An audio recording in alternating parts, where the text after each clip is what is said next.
First session in the water? Yeah. Oh, can I say it was And I swam 2 laps and I was like, and that pissed me off. So I'm gonna beat that. This is what it feels like to get back to swimming after a 50-year break. David not only got back in the water, but set himself a goal to swim an 18-kilometer open water race every year, beginning at 65 years old. I hear you did the bridge swim. I'm thinking about doing that. And he looks me up and down and goes, it's really hard. Screw you, man, I'm in. So. And he was really in, so much so that he didn't let a heart attack stop him from joining the race. That night at the hospital, I had a heart attack. 3 months later, I was in the water swimming that first leg of that swim. So how did he do it? How does he keep doing it at 75 years old? Let's dive in. So I'm David Polshock. Oop, bam, just ruined your mic. It's okay. I'm 75 years old. I'm a swimmer. David's been swimming since he was a kid, but things got a bit more serious when he got invited to swim in college. I was on the swim team 1 year, and I made it to state and finished last in the butterfly. It's time to go to college, and I get a letter from the swim coach at Lewis and Clark College in Portland, Oregon, saying, come be on my team. And if you're wondering, yeah, things looked a bit different back then. There were no goggles in college swimming then. Chlorine was really high, and every night I had like granular pain eyes from swimming in chlorine with no goggles. In those days, I don't remember any form training about my stroke or flip turns or anything. I don't remember any training about that, just work. And I think I was motivated. And that year, that freshman year, he turned me in from that lame-ass butterfly guy to a conference champion distance swimmer, 1650, 1,000 and 500 in one season. And then I became a hippie, went to Brazil for overseas study and stopped swimming. Flash forward many, many years, 2015, a friend of mine said, let's get in the water. And so I said, yeah, let's get in the water. First time I got back in the water, 1 lap, I could hardly breathe. So I started swimming at the gym. No sort of plan, just let's get in, let's swim as far as I can swim, as long as I can swim. As time went by, David started to be able to swim longer and longer workouts, but still had no goal in mind, until one encounter at the pool sparked something new in him. He's kind of built like me. He's got a lot of gut and kind of chubby, and he gets in the water and he's like, he's just moving. They get out of the water and his buddy says, so how was Catalina? And the guy says, just one stroke after another. In Catalina, that's almost 26, isn't it? The Catalina Channel swim is over 32 kilometers long, and it's considered one of the toughest open water swims in the world. And I went, oh, that's a world I don't know yet. I want to do that. Just like that, he dove in headfirst into open water swimming, pun intended. I find out that there's a group of people in Portland, Oregon called the River Huggers. Started swimming with those guys, and then I heard about the Portland Bridge Swim, which is 11 miles. So starting at the south end to the north end of town, there's 12 bridges, and you go 11 miles from one bridge to the last bridge. And I went, wow, that's really cool. Maybe I can build up to that. And I'm swimming with these River Huggers, and there's a guy that I heard somebody say he's done that. And I walked up to him and said, I hear you did the bridge swim. I'm thinking about doing that. And he looks me up and down and goes, it's really hard. So, and I'm in. A year later, I'm training for the bridge swim. I got a group together, we did a relay, so it's 3 miles, 4 miles.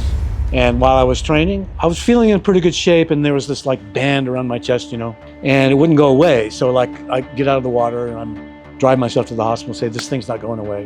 And so they do a test and they found an enzyme. And they said, well, the enzyme is something that you could get if you worked out too hard, or it could be something the matter with your heart. And that night at the hospital, I had a heart attack. It was like a mass unit. It was like loud rock and roll, like heavy metal music, and these guys with tattoos hovering over me. One guy comes up to me and says, don't worry, I got 6 of these, 2 stents. But I was determined. So 3 months later, I was in the water swimming that first leg of that swim. Being able to finish the race after what he'd been through was an exhilarating feeling. So much so that he wanted to do it solo. That's right, swim the entire 18 kilometers. Since then, David has signed up for the Portland Bridge Swim every single year, guided by a promise he made to himself.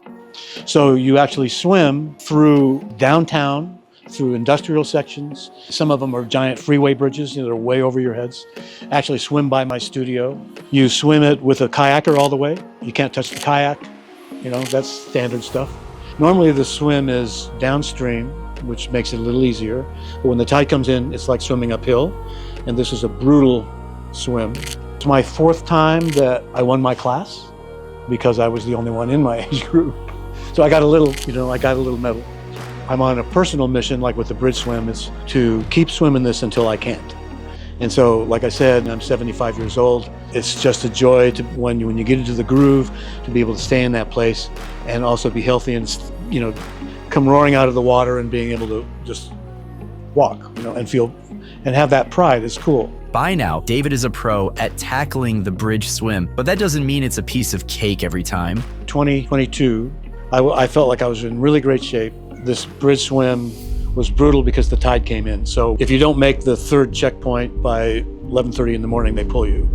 So there were 20 of us that didn't make the checkpoint. That pissed me off. There was a guy who also got pulled, who the year before swam it an hour faster than I did, so it was that bad.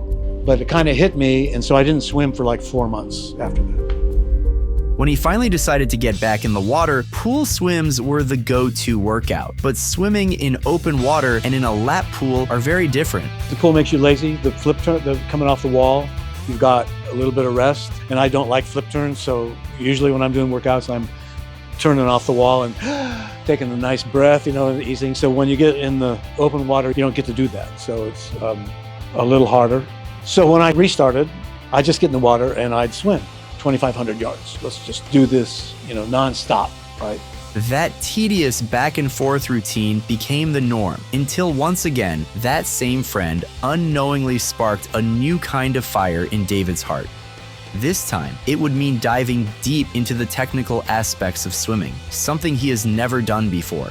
My friend saw one of your Whiteboard Wednesday videos, forwarded it to me, and I started looking at those things going, oh, there's this thing, there's that thing, and then there's this other thing. And I was following that, and I started implementing some of the Whiteboard Wednesday things into my routine. And then comes the app, and I bought it, logged into the 10K open water prep, which was 48 workouts, mapped it out all the way up to my swim, got it on my watch, and it changed everything. It made it more interesting. It made it more productive. I love how it counts down, beep, beep, beep, boom, I'm off, I hate it when somebody's trying to talk to me and, I can't talk to you right now.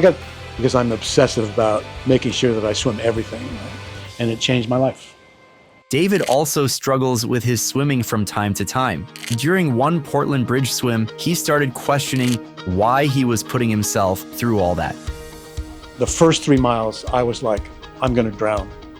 I thought, I'm gonna drown. I can't do this. This is crazy, I'm stupid. I'm gonna have a heart attack, I'm gonna, whatever, I can't do it. And we get to the first leg, and I'm like, okay, no, I can do this. I'm gonna go. We got another leg. If I need to get out, I'll get out. I'll do this. And I'm like swimming that, and I'm like, never again. I'm never doing this race again. We get to the 3rd point, and I'm like, oh, bam. So I went the last 4 miles in the flow and feeling great and feeling like, and I got out of the water like I'm doing it next year. There's this kind of existential thing for me at my age. Those 2 years, I was in better shape and had a better control over my stroke because of MySwimPro. It was just, that's what made the difference. Even though good technique helps, there's nothing quite as powerful as his love for the water, the feeling of accomplishment, and being in touch with nature. On the bridge swim, you get to the last 4 miles and you can see the bridge, and you can see it, and it never gets closer. Never gets closer. So I start counting 1, 2, 3 until I start over, right? And that last push and getting to the finish is, I don't know how to describe it. I just feel solid. I feel solid. What's the why behind it? I love the water. I grew up in it. I mean, literally not just the lake, but before that it was a beach in California. So I'm looking to doing more open water in different places around the world. That's what I want to do. And that's what he is doing, investing in his passion. First time in any kind of camp like this. Never ever been in a place like this. This is a fabulous, unbelievable, all-inclusive resort. I never even knew there was such a thing. I mean, look, pan the camera, come on. Look, if you could see right? That's my room. I just step out of here and jump into the pool. This is a fabulous trip. Food is fabulous. I swim alone a lot. Most of my workouts are solo. Swimming with this great group has just been really uplifting. It's been a huge experience. Become really close friends. You know, we can complain to each other about how tough it is, or, you know, you're gonna go or you're gonna go. It's just been really a real joy. I had no expectations. I didn't know what this was gonna be like. I'm usually pretty competitive. I find myself not doing that. It's a lot of high fives. It's a lot of how do you feel? You know, what do you think about that? You know, lots of support. And then outside over dinner, we don't talk about swimming that much. We're having fun. Swimming in the ocean yesterday on this trip in Crete, I got to tell you guys, fabulous. So I got a little ocean water, and then oh wow, that's right. That's what the ocean tastes like. Yeah. If camaraderie, friendship, fun workouts, hard work, and a great destination are your thing, join one of our next swim retreats. And if you don't want to take it from us, take it from David. So here at this camp, I've been swimming with people of all different ages, abilities, some of them slower, some of them really, really good, really fast, a bunch of women that are faster than me, but everybody was really trying hard and everybody was learning something. And I think one of the things I got out of this is don't give up. Don't give up. And then when you do that, you can have some happy swimming.